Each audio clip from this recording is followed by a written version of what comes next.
Bonjour. Alors, je vais essayer dans cette séquence de vidéos de vous expliquer comment créer un projet simple sur ASP Core MVC ou bien aussi comment lier Entity Framework avec euh, ASP Core MVC. Alors, déjà pour le faire pour l'environnement de développement, nous devons avoir un Visual Studio 2017 professionnel et ou bien entreprise bien sûr. Et bien sûr, nous allons commencer par fichier, par la suite nouveau projet. Et dans la liste des catégories, nous allons choisir Core.net. Alors, je vous rappelle que lorsque nous travaillons, alors voilà, dans Visual C Sharp, c'est .NET Core. Alors, je vous rappelle que lorsque nous travaillons avec de l'ASP Core ou bien avec une technologie avec Core Framework, ça veut dire tout simplement que nous allons gagner généralement trois choses. La première, c'est que le noyau Core, il est multiplateforme. Ça veut dire que je peux l'installer sur Linux ou bien sur Macintosh ou bien sur Windows, ainsi que la rapidité et la performance. Très très grande différence entre Entity Framework simple et Entity Framework Core. Et encore plus que ça, l'open source. Alors, cela sont trois choses toujours garanties lorsque je travaille avec une technologie qui utilise Core en arrière-plan. Alors, je vais choisir .NET Core, application web ASP.NET Core. Je vais changer le nom. Alors là, je vais généralement faire plusieurs vidéos. Et dans cette vidéo, je vais tout simplement essayer de créer des routes simples dans lesquelles je récupère justement des paramètres et je l'affiche d'une façon directe pour cette raison. Je vais le nommer TP, TP1 et OK.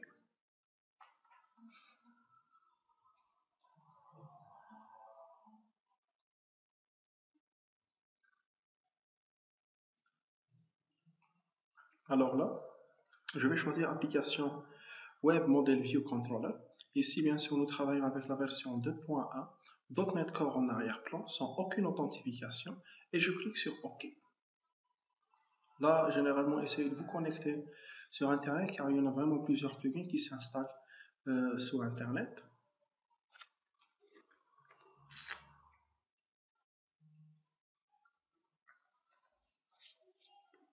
Alors, après la création de votre projet, ouvrez l'explorateur de solutions pour voir les différents dossiers et fichiers dont vous avez dans votre projet. Alors, vous allez trouver les dépendances dans lesquelles votre projet lit toutes les bibliothèques avec lesquelles il est en train de travailler. Par exemple, par la suite, si nous voulons travailler avec Entity Framework, nous devons télécharger la bibliothèque Entity Framework et la lier avec les dépendances. Sinon, pour le gestionnaire de NuGet Package, il le fait tout simplement d'une façon automatique. Alors, il télécharge le package ou bien la bibliothèque et par la suite, il l'intègre dans les dépendances du projet. Nous avons les propriétés de fichiers. www.route, c'est un dossier dans lequel nous avons généralement les fichiers CSS, JavaScript, c'est les assets de votre projet web. Le dossier controllers, bien sûr, car on travaille avec une architecture ou bien, je m'excuse pour le mot, on travaille avec un design pattern MVC. Alors, généralement, théoriquement, on n'a pas le droit de dire architecture. C'est un design pattern MVC dans lequel nous devons séparer notre code en trois fichiers. C'est une définition simple. MVC, c'est un petit peu compliqué que ça, mais généralement, dans le design pattern MVC, on travaille sur trois dossiers différents. Un dossier controllers dans lequel nous allons mettre tous nos contrôleurs.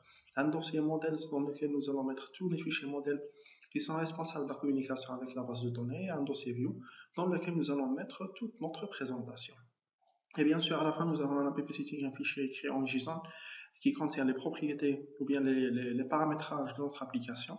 Un fichier programme CS qui contient la fonction main. Ce n'est pas un fichier très très important, il n'est pas très utilisé, mais généralement, car il utilise généralement le fichier startup déjà présent ici. Et pour le fichier startup, bien sûr, c'est le fichier le plus important, c'est le fichier de configuration de votre application. À l'instant, nous n'allons pas le toucher, mais par la suite, nous allons ajouter quelques lignes ici, surtout lorsque nous voulons travailler avec les sessions, par exemple, et nous devons activer les sessions dans ce fichier. Et bien sûr, le plus important reste ces deux lignes-là. Alors, app use MVC, les routes. Alors, le routage, c'est tout simplement le système dans lequel Entity Framework ou bien ASP Core MVC va se baser afin de pouvoir lier un URL avec un contrôleur bien précis et par la suite avec une fonction bien précise. Par exemple, là nous sommes en train de dire à notre système que généralement tous les URL de votre projet peuvent recevoir soit bien sûr dans la partie d'adresse dans le navigateur un lien slash un lien slash un mot. Ça veut dire que je peux avoir trois paramètres. Par exemple, un chemin sous format slash produit add est un chemin acceptable. Car tout simplement, je n'ai pas dépassé le nombre de paramètres. Et bien sûr, id, il est mis avec un point d'interrogation, ça veut dire qu'il est facultatif.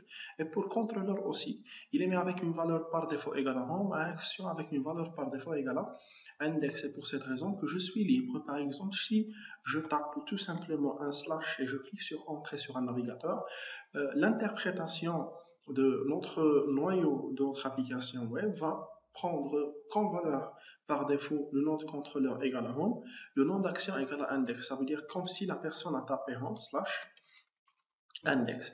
Alors ça, nous allons le discuter par la suite. Et nous avons par exemple la possibilité de taper des liens sous le format slash par exemple produit slash edit slash 1. Alors là, j'ai encore respecté le format la décision de mon routage par défaut, ça veut dire que je ne vais pas dépasser plus que 3 paramètres. Mais pour moi, par exemple, si je fais un produit slash, par exemple, price, entre 20 et 500, cela va généralement me retourner une erreur car mon chemin, ou bien le chemin défini par défaut par le système, n'accepte pas plus de 4 paramètres. Pour cette raison, si je veux ajouter un autre paramètre, je peux par exemple créer slash. Là, je peux ajouter un id des deux et un point d'exclamation ou bien un point d'interrogation pour dire que c'est un paramètre facultatif, mais c'est une mauvaise habitude. Alors, nous avons deux possibilités pour faire routage. La première, c'est celle-là. Alors, pour le routage, c'est un algorithme très très simple. Le système, qu'est-ce qu'il va faire? Il va lire l'URL, par exemple le premier. Il va savoir qu'automatiquement, le premier mot dans l'URL, c'est le contrôleur. Le deuxième mot, c'est la fonction dans le contrôleur. Le contrôleur, c'est une classe, d'accord? C'est une classe qui contient des fonctions. Une classe, quand vous avez l'habitude de créer des classes en C# ou bien Java, c'est une classe avec des fonctions. Alors, normalement, avec cette URL, je dois avoir un contrôleur qui s'appelle produit, qui se trouve dans le dossier controllers, bien sûr, dans lequel je vais mettre une fonction qui s'appelle add. D'accord? Et par la suite, home, index est un contrôleur qui s'appelle home, index est une fonction qui s'appelle index à l'intérieur de home, produit c'est un contrôleur qui s'appelle produit, nous avons dedans une fonction edit avec un seul paramètre de type entier ou bien de type string, peu importe, et produit dans ce cas, normalement, si l'URL est bien fait, normalement, je dois avoir un produit, et ça veut dire un contrôleur produit dans lequel nous avons une fonction qui s'appelle price, et normalement qui doit prendre deux paramètres, 20 et 500. Alors c'est ça le routage par défaut, le routage le plus simple et le plus basique pour ASP Core MVC, et même pour l'ASP non encore, l'ASP version MVC simple, c'était vraiment là la même chose. Alors là, nous devons reprendre le code. Je vais faire comme ça, et voilà. Alors maintenant, ce que nous allons faire, c'est que nous allons consulter le code de fichier Home Controller. Alors normalement, nous avons un contrôleur qui s'appelle Home. Bien sûr, contrôleur, ce n'est pas très important. C'est par convention que tous nos contrôleurs doivent avoir le mot-clé contrôleur à la fin. Alors le nom de mon contrôleur, c'est Home, point final. Avec une fonction qui s'appelle index, une fonction qui s'appelle about, une fonction qui s'appelle contact. Ça veut dire que par exemple, si j'aimerais bien accéder à la fonction index, je dois taper dans l'URL home, c'est le nom de contrôleur slash index. Et pour about, je dois normalement taper home slash about. D'accord? Home slash contact, home slash privacy, et etc. D'accord? Home slash error. Alors maintenant, ce que nous allons faire, c'est que nous allons tester en premier lieu notre fonctionnement de fichier. D'accord? Nous devons savoir que chaque URL est liée directement et d'une façon directe avec une fonction de contrôleur. Le contrôleur, c'est un fichier obligatoire dans le design pattern MVC. On est vraiment obligé à chaque fois d'y passer par le fichier contrôleur, même si nous n'avons pas un traitement dans notre action, ou bien même si c'est un affichage très très simple, nous devons passer par un contrôleur. Alors là, qu'est-ce que je suis en train de dire à mon système? Lorsque j'appelle la fonction index, je return une view, d'accord, return une view. Alors cela va me lier directement à la présentation d'index, et par défaut, bien sûr, comme vous voyez, je n'ai pas précisé un nom d'un fichier bien précis.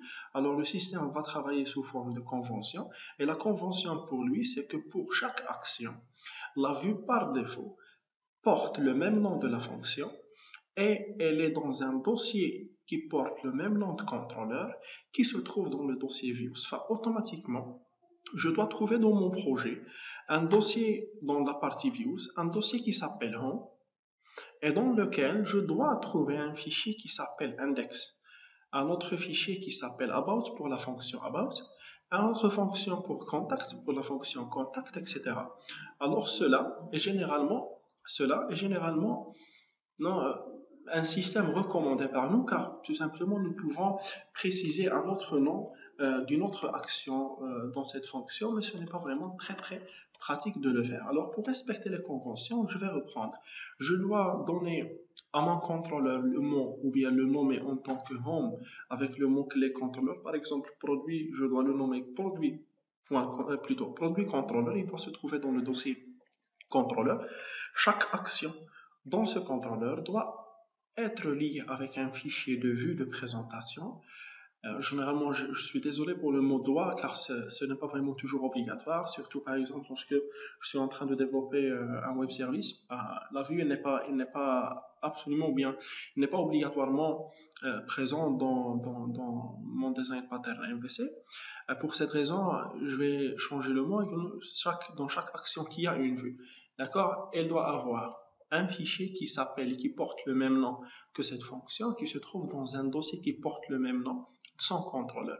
Alors moi, je vais tester en premier lieu mon fichier. Je vais vous montrer que vraiment, le changement d'URL se fait via cela. Alors, je vais mettre un point d'arrêt dans cette partie pour vérifier que vraiment le système a pu entamer cette fonction.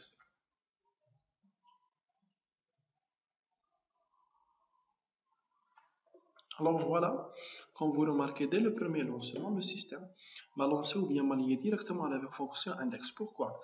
Car normalement le lien, je n'ai pas encore écrit quelque chose. Alors normalement, le système de routage est actuellement et désormais n'est pas paramétré car il ne connaît même pas le nom de contrôleur, il ne connaît même pas le nom de fonction. Mais bien sûr, comme je vous ai déjà expliqué, c'est grâce à la fonction useMVC dans le fichier startup.cs qui va nous dire que par défaut, si l'utilisateur ne saisit pas ou bien ne précise pas un contrôleur, je vais prendre home comme valeur par défaut. Et s'il ne précise pas une action, je vais prendre index comme action par défaut. Et là, automatiquement, le système s'est lié avec home controller et je vais passer cela. Voilà. Alors le système a affiché cela avec un lien qui porte TP1, Home, About, Contact, etc. avec un contenu bien précis. Je vais essayer d'aller vers /home/about. Je m'excuse. Voilà. Alors comme vous voyez comme ça, généralement tout le contenu a été modifié. Voilà le contenu de Home. Je vais éliminer ce point d'arrêt. Continue. Alors voilà, c'est le home, c'est about, c'est contact. D'accord? Alors chaque lien, comme vous voyez lorsque je clique sur home, c'est rien. Dans l'URL, about, c'est home/about. Contact, c'est home/contact. Alors là, je vais essayer de chercher ce code pour le modifier afin de pouvoir comprendre qu'est-ce qui se passe en arrière-plan. Alors, lorsque l'utilisateur tape home/contact, le système va chercher un contrôleur qui s'appelle home et par la suite une fonction qui s'appelle contact. Voilà. Alors nous avons le contrôleur home, la fonction contact, elle passe un message simple. Nous allons voir par la suite discuter qu'est-ce que viewData exactement. Et nous retournons une vue avec un paramètre vide. Pour cette raison, le système va me chercher automatiquement un fichier qui porte le même nom de la fonction, ça veut dire contact CSHTML, et qui se trouve dans un dossier portant le même nom de contrôleur. Alors, je vais y aller vers le dossier views, dans le dossier home, et je vais cliquer sur le fichier contact. Je vais essayer de modifier un petit peu son contenu et pour cette raison je vais taper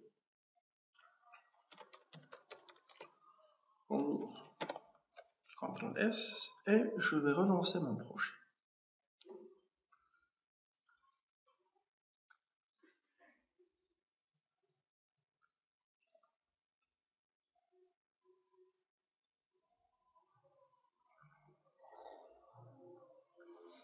Voilà, je passe vers contact et voilà, mon message bonjour est là. Alors si vous posez la question actuellement où se trouve le code du fichier ou bien de nav ou bien de la partie de footer, la réponse elle est simple mais nous n'allons pas détailler vraiment cela à l'instant. C'est dans le dossier child avec tout simplement le fichier layout.cshtml. C'est dans ce fichier que nous allons trouver le code HTML riche sur notre page avec la partie head, avec la partie body, et ainsi avec les trois liens home, about et contact, et bien sûr avec la partie footer et les liaisons avec les fichiers JavaScript nécessaires. Ce layout va par la suite être hérité par toutes les pages. Ça veut dire que tout code écrit dans cette partie va être utilisé et réutilisé dans d'autres fichiers. Cela, bien sûr, prend tous les avantages du principe d'héritage POO.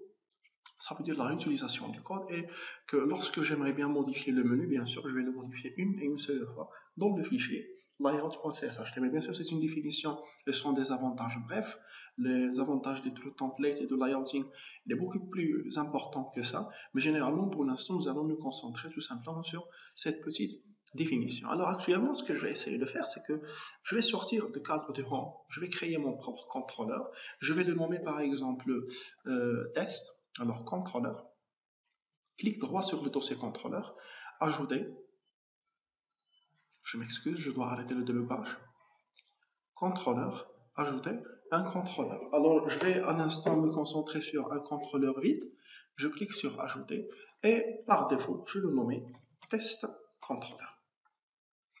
Alors, pour l'instant, la génération de ce code va prendre beaucoup de temps en installant un package qui s'appelle Code Generation Design. Alors pour cette raison, vous devez vraiment être connecté avec Internet pour pouvoir passer cette étape.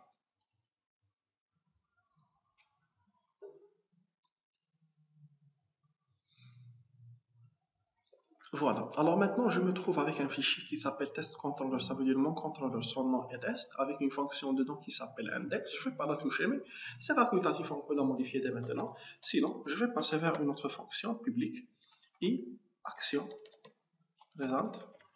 Je vais la nommer Q1. D'accord?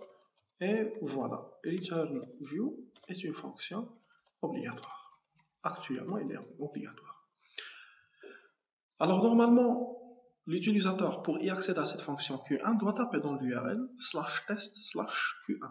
Q1 n'a pas de traitement bien précis, elle va nous passer directement vers une vue sans paramètres. C'est pour cette raison que le système va commencer à chercher ou bien un fichier ou bien une vue qui se trouve qui porte le nom Q1, CSHTML, et qui se trouve dans un dossier qui s'appelle test. Alors là, je vais revenir vers le dossier view, je vais faire un clic droit, ajouter un dossier et je vais lui donner le même nom que mon contrôleur, test.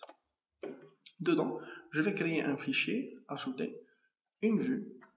Alors, normalement, je vais donner le nom Q1 et empty. Ajouter.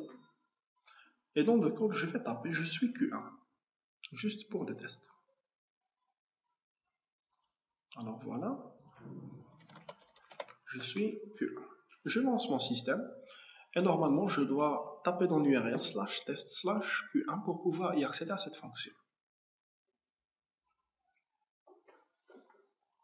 Alors /test/Q1 est entré. Voilà, alors je suis Q1, le système de routage. Si par exemple je tape Q11, le système va m'afficher tout simplement une erreur que la page elle est introuvable, que Q1 est introuvable. Alors je reprends Q1, voilà. Alors qu'est-ce qu'il a fait le système? Je fais un rappel, il a divisé l'URL généralement en trois parties. La dernière partie elle est facultative. Alors pour la première partie, le premier lien, pour lui c'est le nom de contrôleur, le deuxième c'est le nom de la fonction, il fait une liaison simple. Il ne faut pas vraiment penser en arrière-plan, qu'est-ce qui se passe d'une façon très très technique, mais il faut le prendre comme un principe algorithmique que le système va faire une liaison avec une fonction qui s'appelle Q1 et qui se trouve dans un contrôleur qui s'appelle test et point final. Alors maintenant, je vais me concentrer sur la récupération des paramètres et je vais commencer par avec une page qui prend un et un seul paramètre. Je vais faire un copier-coller, CTRL-C, CTRL-V, la fonction avec le nom Q2, et pour pouvoir récupérer le paramètre qui se trouve dans l'URL, je vais mettre int, et cette fois-ci, je dois le donner le nom ID. Alors pourquoi le nom ID? Car tout simplement, dans le fichier startup.cs, ils ont proposé le nom ID pour le paramètre. Si je veux le modifier, je modifie tout simplement ici. Et comme je vous ai dit, c'est vraiment déconseillé de modifier ce fichier. On peut ajouter des lignes, mais pour modifier, c'est vraiment déconseillé car c'est le paramétrage par défaut et c'est le meilleur paramétrage. Maintenant, je vais passer vers mon contrôleur, test controller. Alors là, je dois récupérer mon idée et pour tester est-ce que je suis capable vraiment de récupérer mon idée, je vais lui passer, ou bien je vais passer mon idée vers la vue. D'accord? Alors, normalement, le système doit me récupérer l'idée tapée dans l'URL, il doit le mettre dans la variable idée et cette variable doit être affichée par la vue qui doit porter bien sûr le nom Q2 et qui doit se trouver dans le fichier ou bien dans le dossier test. Pour cette raison, je vais choisir ce qu'on appelle viewback. Alors viewback, comme son nom l'indique, c'est la valise de la vue dans laquelle elle peut mettre toutes ces variables, toute la valeur dans laquelle elle a besoin pour travailler dans la suite de sa vie lors de lancement et jusqu'à lors de sa destruction. Pour cette raison, je vais mettre viewback id reçoit la valeur de id. Alors actuellement, si je passe cette ligne sans aucune erreur, ça veut dire que la valeur récupérée de l'URL dans la variable id va être mise dans la valeur ou bien une variable qui s'appelle id dans le viewback et nous devons maintenant juste poser la question comment récupérer cette valeur d'id dans notre vue. Pour cette raison, normalement, premièrement, je dois créer un fichier qui s'appelle Q2 qui se trouve dans le dossier test. Pour ne pas faire cela à chaque fois manuellement, nous avons une possibilité de cliquer sur la fonction et cliquer tout simplement sur ajouter une vue. Automatiquement, le système va vous dire que le nom de votre vue va avoir le mot Q2. Je clique sur ajouter.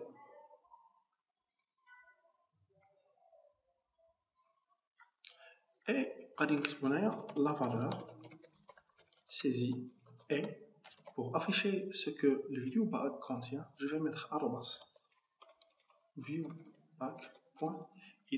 CTRL S, c'est simple. Alors, arrobas, c'est pour Razor. Si vous voulez vous informer encore plus sur le système de Razor, vous pouvez tout simplement lancer votre recherche. Ils ont une documentation très très riche, documentation officielle de Razor. Je lance mon site web et je vais bien sûr taper /test, c'est le nom de mon contrôleur, /Q2, le nom de ma fonction, et par la suite /2 par exemple pour pouvoir récupérer le paramètre.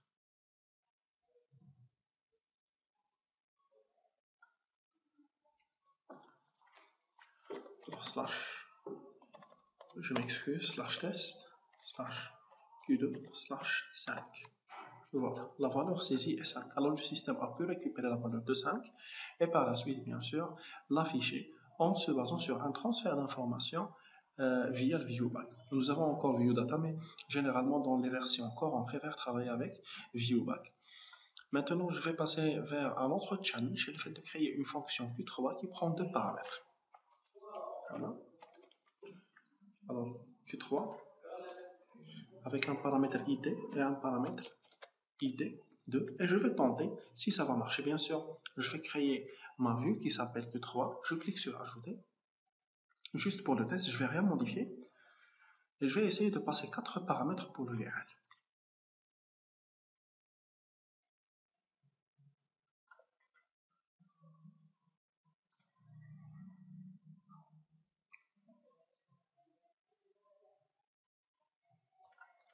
Voilà. Alors /test /Q3 /4 /6. Voilà, le système va me dire que le page ou bien cette page est introuvable. Pourquoi? Car nous avons déjà dit qu'en se basant sur le fichier startup.cs, le système ne peut pas accepter des URL qui dépassent les 3 valeurs. Pour cette raison, soit que j'ajoute une autre valeur dans ce fichier et c'est vraiment de conseiller de le faire, sinon je peux tout simplement spécifier le routage avec la deuxième façon. Ça veut dire, je vais, avant de préciser ou bien la signature de la fonction, je vais ajouter une annotation qui va nous dire que la route de ce fichier va être lié avec le chemin /test. Bien sûr, c'est facultatif, vous pouvez écrire ce que vous voulez. /test donc la fonction s'appelle Q3. Nous pouvons le modifier aussi. Et là, je vais préciser que nous allons recevoir deux paramètres. Un qui s'appelle id, il est obligatoire car je n'ai pas mis le point d'exclamation, plutôt d'interrogation, et id2 qui est aussi obligatoire. Voilà, je m'excuse, ça c'est slash. Et je vais relancer mon projet. Si le système affichera le message Q3, ça veut dire que le routage a bien passé. D'accord? Car on n'a pas encore récupéré les valeurs pour les afficher. Alors slash test slash Q3 slash 4 slash 5. Je clique sur entrée, voilà Q3 sans erreur. Ça veut dire que voilà, mon routage était bien passé. Maintenant, je vais récupérer la valeur viewBag.id2 égale à id2, le deuxième paramètre. Et par exemple, je vais encore envoyer leur somme. viewBag, alors toute variable que vous voulez passer, ou bien objet que vous voulez passer vers la partie vue, vous devez la passer via cette façon. Somme reçoit id plus id de point virgule. Alors voilà, maintenant je vais passer vers ma vue, elle est déjà créée. Alors dans le dossier test, je cherche Q3, et là je vais écrire la somme de viewBag.id et viewBag.id2 est égal à viewBag.sum. Alors vous devez vous rappeler de ce que nous avons choisi comme nom de variable dans viewBag. Alors viewBag avec id, viewBag avec id2 et viewBag avec une variable sum.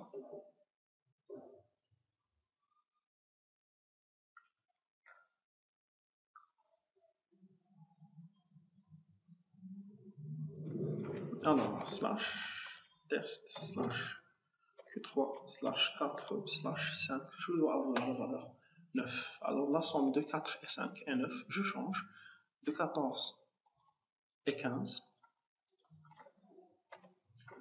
D'accord, 14 et 9, 29. Je vais essayer de passer une chaîne de caractères GG. Et là, voilà, il prend la valeur par défaut des entiers. Ça veut dire qu'il ne vous génère pas des exceptions. Il prend la valeur par défaut avec un 0. Je change 14 aussi. Non, je m'excuse. Il prend la valeur par défaut, la somme de 0 et 0 et 0. Ça veut dire même pour les erreurs de conversion, tout cela passe par défaut avec votre code. Alors c'est tout pour cette séance de vidéo. Et pour la prochaine vidéo, Inch'Allah, je vais vous présenter comment créer et gérer des formulaires en se basant sur ce qu'on appelle les modèles View. Merci pour votre attention.